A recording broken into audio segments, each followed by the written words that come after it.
Bonjour mes amis, soyez les bienvenus aujourd'hui, le mercredi 20 avril. On va continuer à méditer la parole du Seigneur dans cette octave de l'état pascal. Aujourd'hui, l'Évangile nous invite à méditer sur les disciples d'Emmaüs.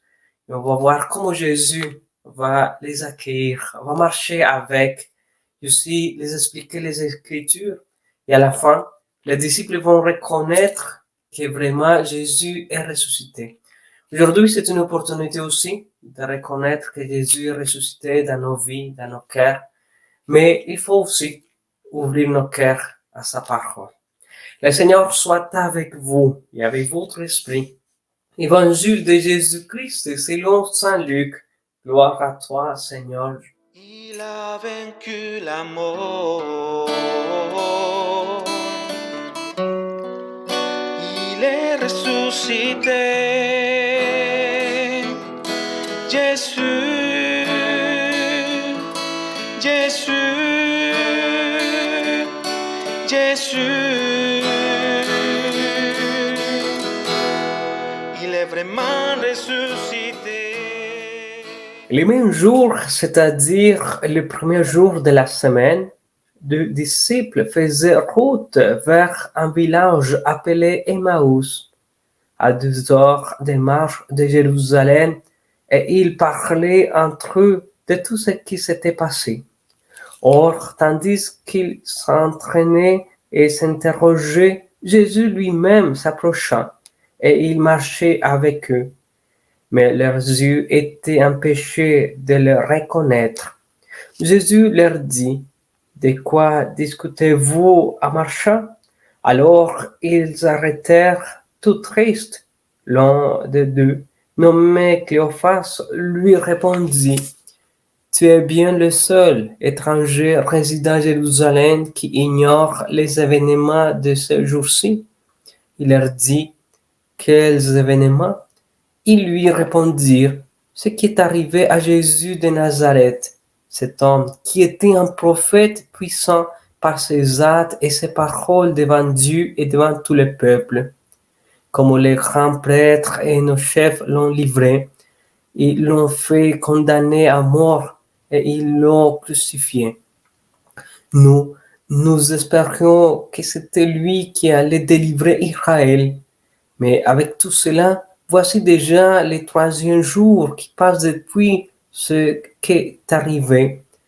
À vrai dire, des femmes de notre groupe nous ont rempli de stupeur quand de l'horreur elles sont allées au tombeau. Elles n'ont pas trouvé son corps. Elles sont venues nous dire qu'ils avaient même eu une vision des anges qui disaient qu'il est vivant. Quelques-uns de nos compagnons sont allés au tombeau et ils ont trouvé les choses comme les femmes l'avaient dit, mais lui, ils ne l'ont pas vu. Il leur dit alors, Esprit sans intelligence, comment votre cœur est lent à croire tout ce que les prophètes ont dit? Ne fallait-il pas que le Christ souffrit cela pour rentrer dans sa gloire? Et partant de Moïse et des prophètes, il leur interpréta dans toute l'écriture ce qui les concernait.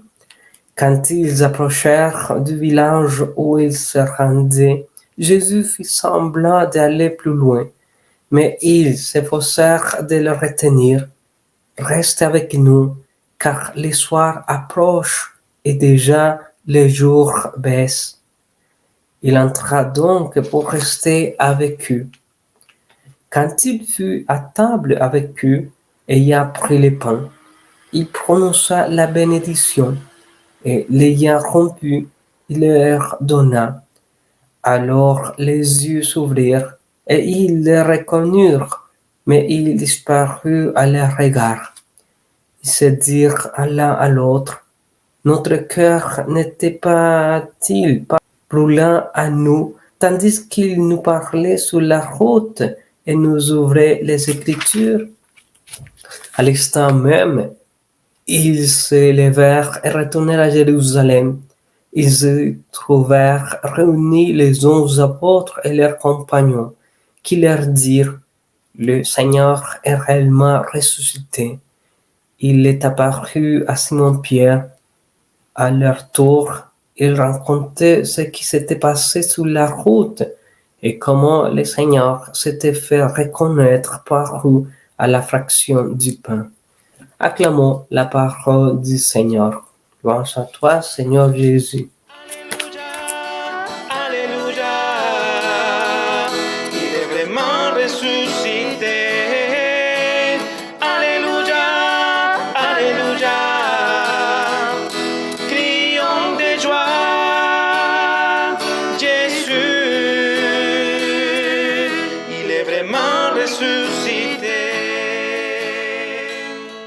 Mes amis, j'ai réfléchi sur ce passage et sur l'état d'esprit des deux disciples. Je remarque bien combien je suis parfois dans les mêmes situations. Souvent, je me sens profondément déçu et désorienté par les événements. Je suis frustré et en colère comme celui-là. La résurrection me semble alors assez vague. Elle ne me comble pas vraiment. Mon espérance est peut-être déçue. Pourtant, je ressens aussi ce profond désir de rencontrer Jésus. J'espère qu'il sera la lumière de ma vie et lui donnera un sens, une direction. Je prie afin de discerner que Jésus est vraiment à mes côtés, même quand je le pense loin de moi. Je n'ai pas vraiment conscience de sa présence parce qu'il marche à mon rythme. Il attend patiemment que je ouvre mon cœur à sa parole et aux paroles des Écritures. Je prie pour sentir que mon cœur brûle en sa présence, comme pour les disciples d'Emmaüs. Mes amis, on peut poser aussi des questions. Jésus console les disciples à leur remonte le moral. Ai-je vraiment dans ma vie l'expérience de Jésus qui me réconforte et me console? Je me souviens des moments où j'ai vécu comme une bénédiction le fait de consoler une personne en détresse. Je vous invite à faire une prière. Seigneur Jésus, regarde-nous, vois, nous sommes tous pèlerins d'Emmaüs. Nous sommes tous des hommes et des femmes qui peinent dans l'obscurité du soir. Les doutes après les journées difficiles. Nous sommes tous des cœurs tièdes, nous aussi. Viens sur nos chemins. Brûle-nous le cœur à nous aussi. Entre avec nous, t'asseoir à notre feu et exultant de joie, triomphant à notre tour. Nous nous relevions pour bondir, relever la joie à tout homme au monde, en l'amour à jamais, jusqu'à notre dernier souffle. Amen.